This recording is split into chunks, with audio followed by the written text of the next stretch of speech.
I clocked in a few minutes before midnight, same as always. I swiped my badge, watched the light turn green, and walked into the half-lit lobby where the vending machines buzzed louder than the lights.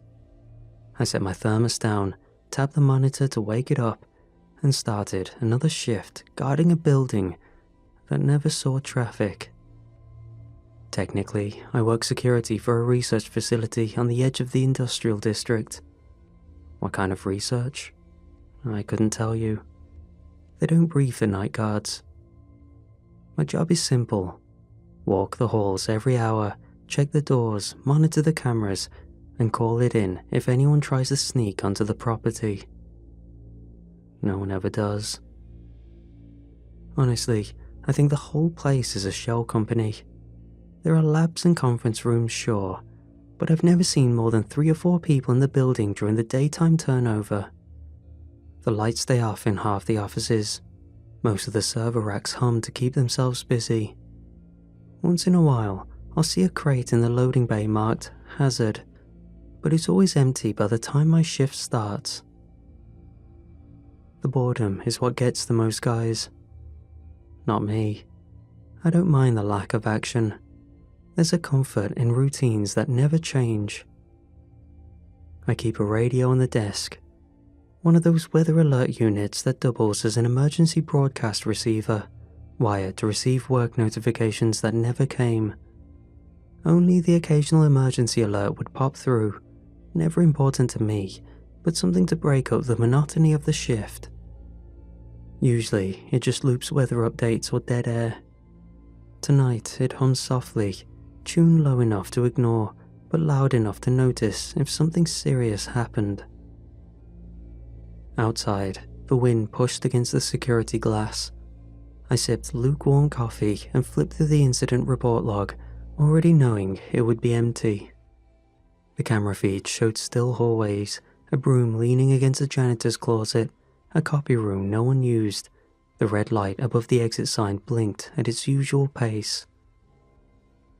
I sat back, let the chair creak under me, and settled in for another shift, watching nothing happen.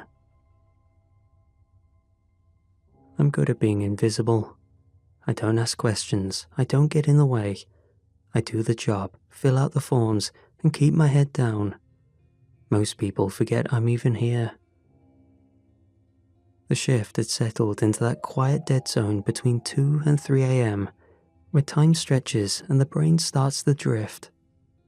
I was halfway through a stale protein bar and watching the cursor blink on a blank incident report when the emergency radio crackled to life. 3 sharp tones, the standard ones. I didn't react at first. The emergency alert system runs regular tests once or twice a week, always the same canned message, usually about weather conditions or missing children 3 states over. I kept chewing, waiting for the usual script. This is a test of an emergency alert system. My ears perked up at the authority of the voice. This is a message for... There was a pause. Richard James Summerfield. My full name. Not just the one I use for work. The full thing. The one from my birth certificate, middle name included. Please remain indoors and do not engage with a noise outside your perception. Estimated test duration, 1 hour. The message ended there. No explanation, no origin. The radio cut back to low static. I sat up, the protein bar still in my hand, half chewed. I fiddled with the radio, expecting it to play the last message again. Nothing. No timestamp logged, no saved segment. I tried to convince myself it was a prank broadcast, some local station playing games, a coincidence. Maybe someone hacked the system and fed in a custom message to mess with people. That didn't explain the name. It didn't explain why the warning felt so specific. I started out by saying it was a test. Maybe it was some new system they're piloting, one that pulls names from local databases to make it feel personalized, A mistake, maybe. I sat back down, suddenly aware of how quiet the building had become. The only sound was the wind brushing against the high windows and the low, steady static humming through the emergency radio. I spent the next few minutes trying to shake off the message. I kept telling myself it was nothing, just some rogue test broadcast. Still, I couldn't stop glancing at the radio. It hadn't made a sound since, just a soft hiss of static, steady and quiet. I thought about unplugging it, but I kept it on in case something important came through. I made another round through the halls. Everything looked exactly the way it always did. Dead screens, humming fluorescents, the distant echo of my own footsteps. When I came back to the desk, I checked the log, tapped through my camera feeds, and started filling out some paperwork just to keep my hands busy. That's when the tone started again. 3 quick pulses, followed by the same voice. This is a message for Richard James Summerfield. You were 11 years old when you refused to visit your mother in the hospital. My fingers stopped moving. You told your brother it didn't matter, that she wouldn't remember. You said it to hurt him. I stared at the radio, unable to breathe for a second. You were wrong. There was a pause. No static this time, just silence stretching for 2 beats longer than it should have. You will attempt to check the loading dock in 35 seconds. Please reconsider. The radio clicked off. I didn't move at first, just sat there, heart knocking against my ribs, hands cold. I hadn't spoken about that fight in years, maybe ever. The words it used weren't quoted, but they were accurate enough to know. Whoever or whatever was speaking understood the shape of it, knew the guilt that still curled up behind my teeth. Part of me thought this had to be a setup, maybe someone trying to make me believe the broadcast was intelligent, alive. Could be a deep data scrape, old emails, recordings, an elaborate hoax. But another part of me was already walking toward the back hall. I didn't plan it. My body moved on its own. I scanned my badge at the service door and followed the concrete corridor past the janitor's closet and the old vending machine. The dock was at the far end.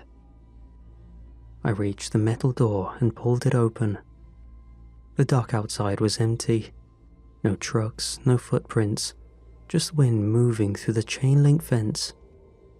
Still, I stood there too long, longer than I needed to, waiting for something else to happen. By the time the third message came through, I was more irritated than rattled. Whatever was going on, I figured someone had too much time and access to things they shouldn't. It didn't help that nothing else had happened. No follow-ups, no intruders, no evidence anyone was watching me, even though something clearly was. I kept running mental checklists. It could have been a test, a psychological experiment. Maybe someone at the company had wired in a new kind of behavioral monitoring. But if that were true, why start dragging my personal life into it? Still, I wasn't scared. Not really. Just tired and annoyed and ready to finish my shift and go home. I was walking the northeast corridor when it started again. No tone this time, no build-up. Do not turn around. I stopped mid-stride. I didn't breathe. Something in my spine locked. The hallway behind me had no lights. I hadn't noticed it before. I could only tell by the darkness in my peripheral vision, but it was completely dark. Not dim, just gone. I waited 5 seconds, 10. My body refused to relax. Then, against better judgment, I started to turn. Slow at first, just a glance over the shoulder. That was enough. The far wall to my left rippled, my vision warped around the edges, colours bleeding into one another, angles stretching wrong. My left eye went cloudy, my right started to tunnel, and under it all, the sound began to rise. Glass shattering, nails on tile, teeth clacking too fast to be human, breathing from too many mouths at once, screams that never open their throats, the kind of noise that makes your insides want to curl away from your skin. I stopped, didn't finish the turn, didn't look into the dark, just stood there, half pivoted, jaw clenched tight. Then I faced forward again. It all stopped, instantly. The lights returned to normal, the sounds vanished, my vision cleared. But when I turned to look down the hallway again, not behind me, but ahead, the corridor had changed. A rolling cabinet now blocked the path I was heading towards. A steel door appeared where there was none before. Emergency lighting outlined a new path branching left where there hadn't been one 10 minutes earlier. I didn't try to force the old path open. Instead, I stared at it, realizing something important. Whatever this was, it didn't want me to go back. It had rules, even if I didn't understand them yet. I didn't have a destination at first. I just wanted to find the front entrance again, or an exit, maybe the main stairwell, maybe the fire doors, somewhere that didn't feel like it had been rewritten behind my back. The building wasn't the same anymore. Corridors I'd walked 100 times were suddenly too long or too short. Some ended in blank walls, leading me into doors that only led to mystery. Others turned corners that shouldn't exist. I passed the mechanical room that I knew was supposed to be on the 3rd floor, but I was still on the 1st. The elevator didn't work, the cameras were frozen, and the maps on the wall were blank, scrubbed to white. Still, I kept moving. My best chance now was memory, using approximate landmarks, no matter how distorted, to try discern where I really was, trying to find an anchor point so I could try navigate to a way out. But more often than not, I found myself just randomly navigating based on whatever options I had ahead of me. That came with its own danger. If I followed a path that led to a dead end, I couldn't just spin around and go back. I learned that the hard way.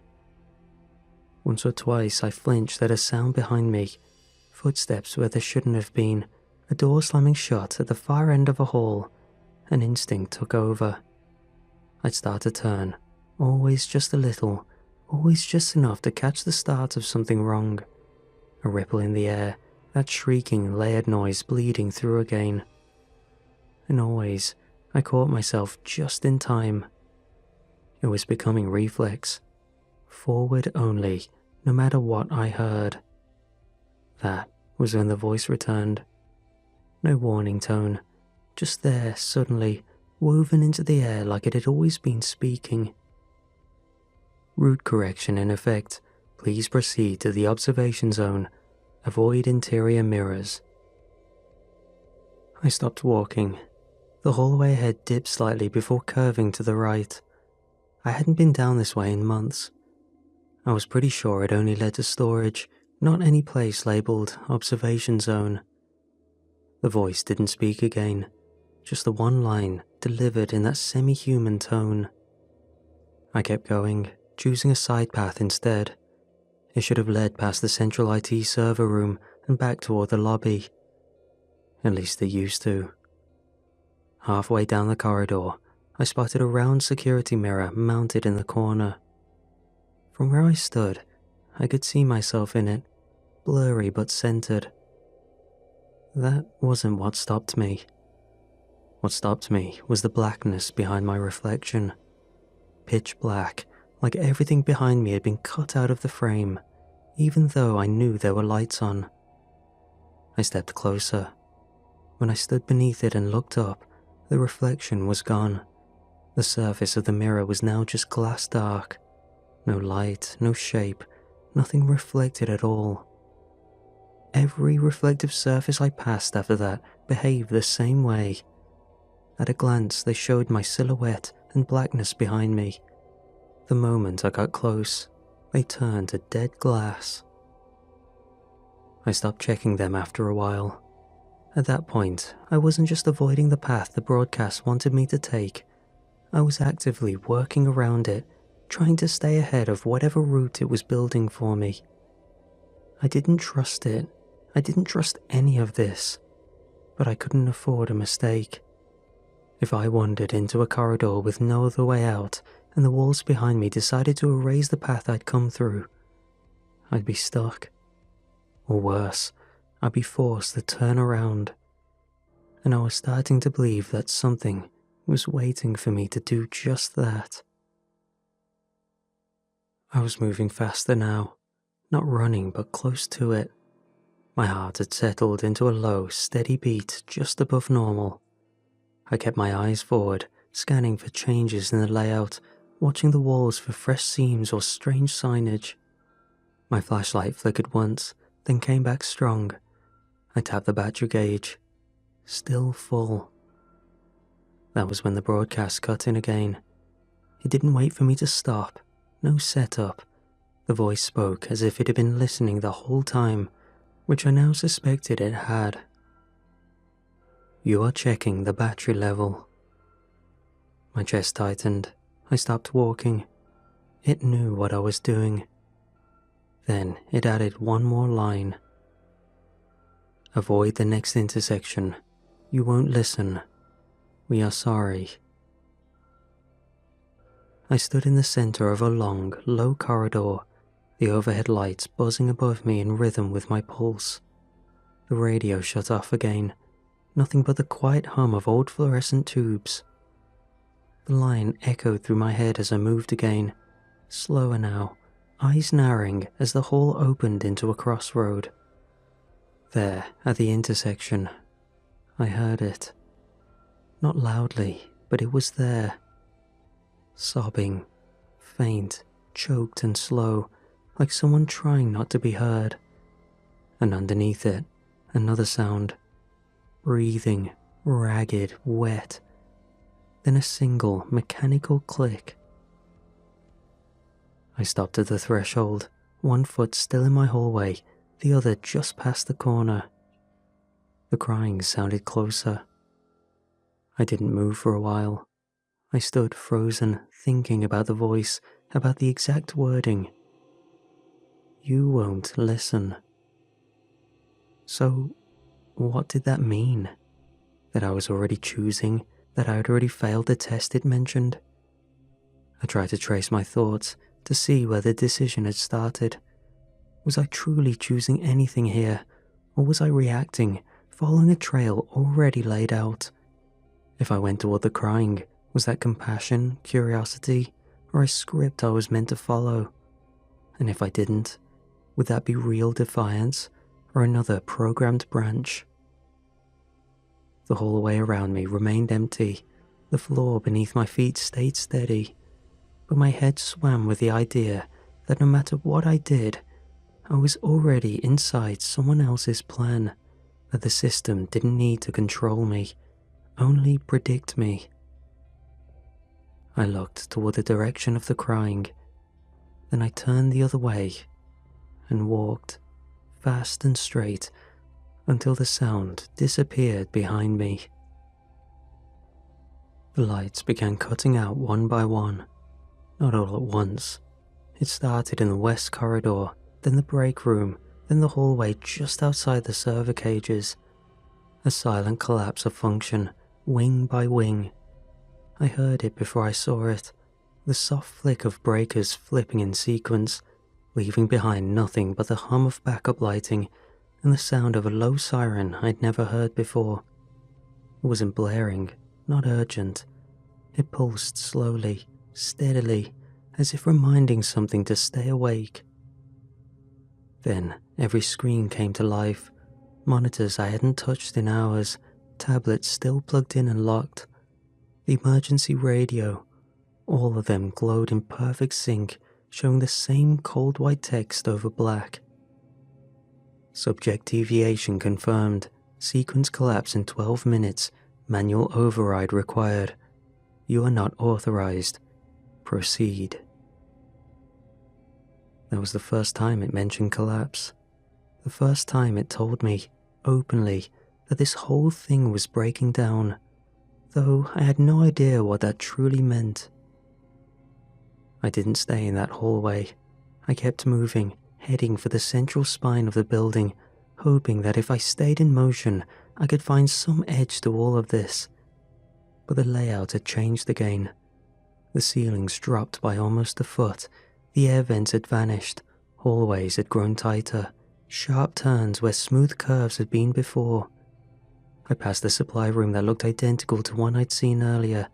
Same chairs, same desk, but the desk was on the left this time, and the wall clock ticked backwards. The floor creaked under my boots in a way it never had before.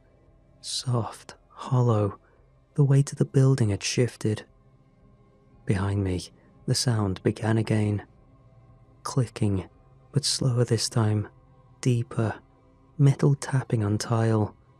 It echoed from far down the corridor, bouncing and multiplying until I couldn't tell which direction it was coming from. The air behind me pressed against my back. Not wind, just pressure, heavier than it should have been. My footsteps started replaying themselves. I would take a step, then hear it again half a second later, sometimes in sync, sometimes not. I heard voices too, ones I didn't recognize. They whispered things that didn't match my memories, but they sounded familiar anyway. I turned a corner.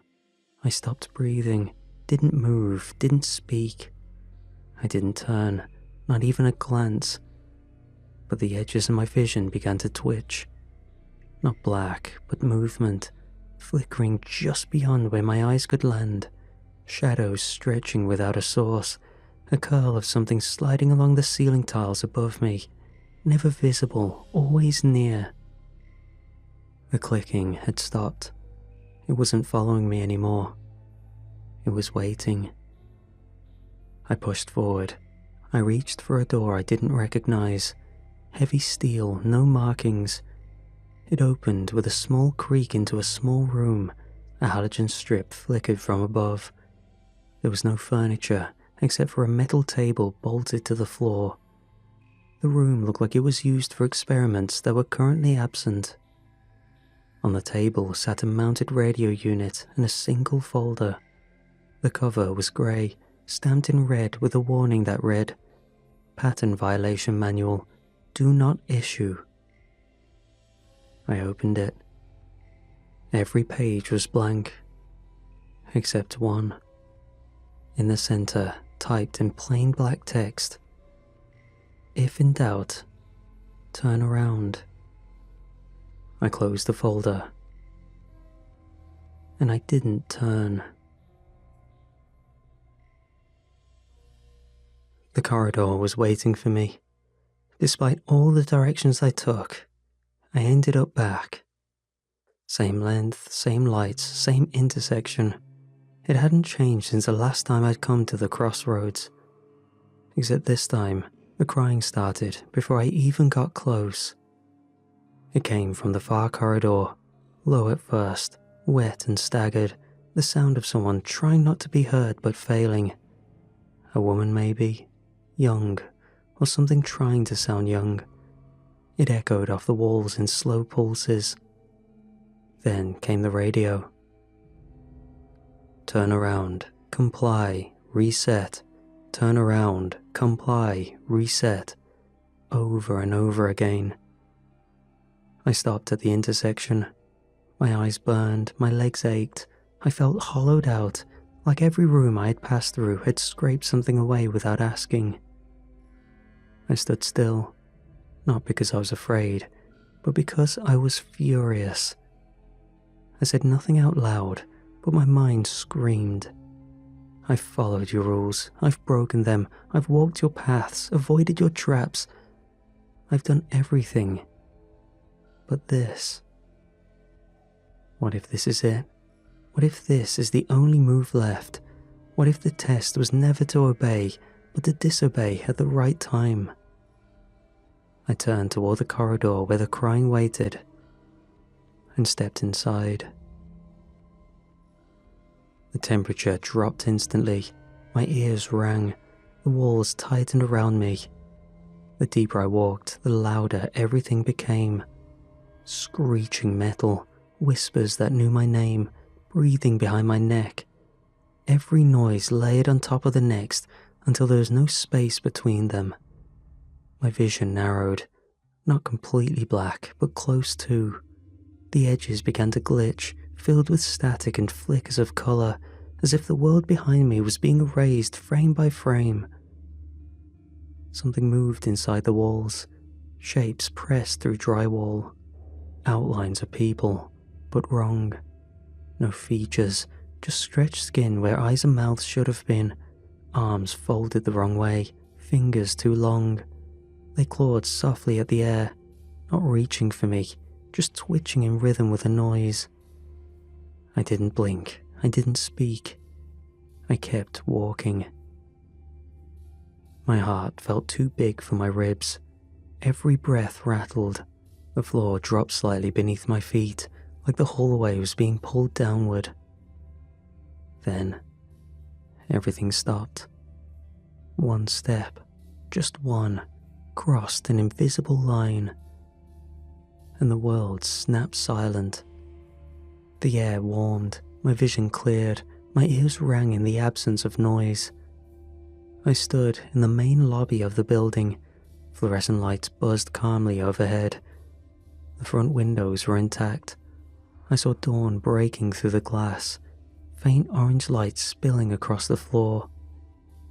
Then, a door behind the desk burst open. Dozens of people in black tactical gear poured through, sweeping the room, rifles drawn, helmets down, no insignias, just armored suits and mirrored visors. Behind them came medical staff, scientists, techs with wheeled carts and blinking cases. They moved with urgency, but not panic. They knew this scene. They had trained for it. I turned slowly, looking over my shoulder, subconsciously grappling with the idea of being able to see behind me now. Where I just emerged stood static. Not a wall exactly, more like the edge of a dome. It shimmered faintly, air trembling with digital interference. I could see through it, but the colours were wrong. Shapes moved inside, soft, slow, echoing my memory of the corridor I had just walked. As I stared, a hand closed around my arm, firm, gloved, real. I turned. A soldier stood there, face hidden behind a matte black visor, already steering me away from the dome before I could speak. I spun to face the soldier. The man wore a full tactical helmet, visor down, not a slit of skin peeking through. "What is this?" I demanded. "What the hell happened? Who are you people?" The soldier didn't answer. He gripped my arm tighter and pulled me across the lobby, past rows of gear being unpacked, past medics shouting into headsets, past equipment I couldn't identify. I caught glimpses of heat sensors, portable servers, hissing tanks with red seals broken open. Everything buzzed with urgency, none of it explained. They had set up a temporary cordon using collapsible barriers and lighting rigs. Inside the makeshift zone, I saw others. 3, maybe 4.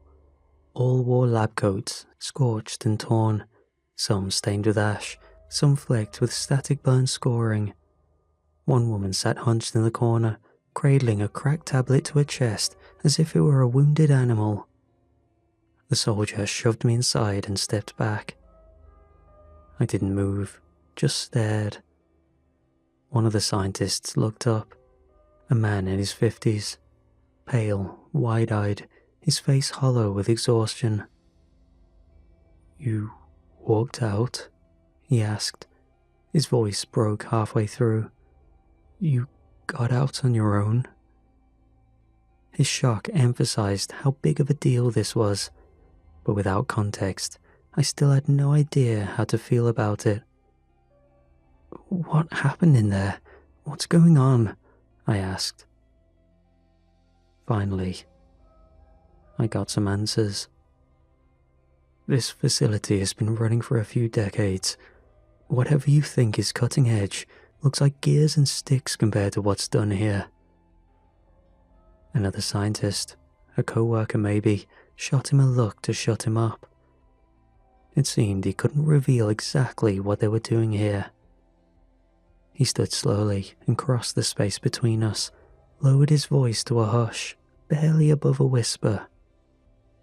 You were inside the test field, he said. That wasn't real. It was a prototype construct, an artificial cognitive environment, a simulation meant to study recursive decision-making and perceptual looping. It was never supposed to activate. He glanced toward the dome, still pulsing softly at the far end of the lobby. His eyes twitched. Something went wrong, he continued. It started responding to observation, growing, feeding on recursive feedback. The more we watched, the more it changed. We lost 2 teams trying to extract the workers. He paused, breathing heavier now. But you weren't tagged. You weren't supposed to be there. You walked into the active field by accident, and somehow you made it through, alone. Behind us, a klaxon burst to life, a different tone than before, sharper, faster. A voice shouted from one of the workstations. Field integrity dropping, 50% and falling. I could see more teams running in, charging into the unknown. The scientist grabbed my shoulder. If the containment fails, he said, it doesn't stay in there. Each person running in will probably die. We just have to hope one manages to shut it down. I had nothing to say. All I could do was watch, with the extracted scientists, as these brave soldiers ran in to die like ants. Numbers versus odds, legions of deaths happening beyond the veil.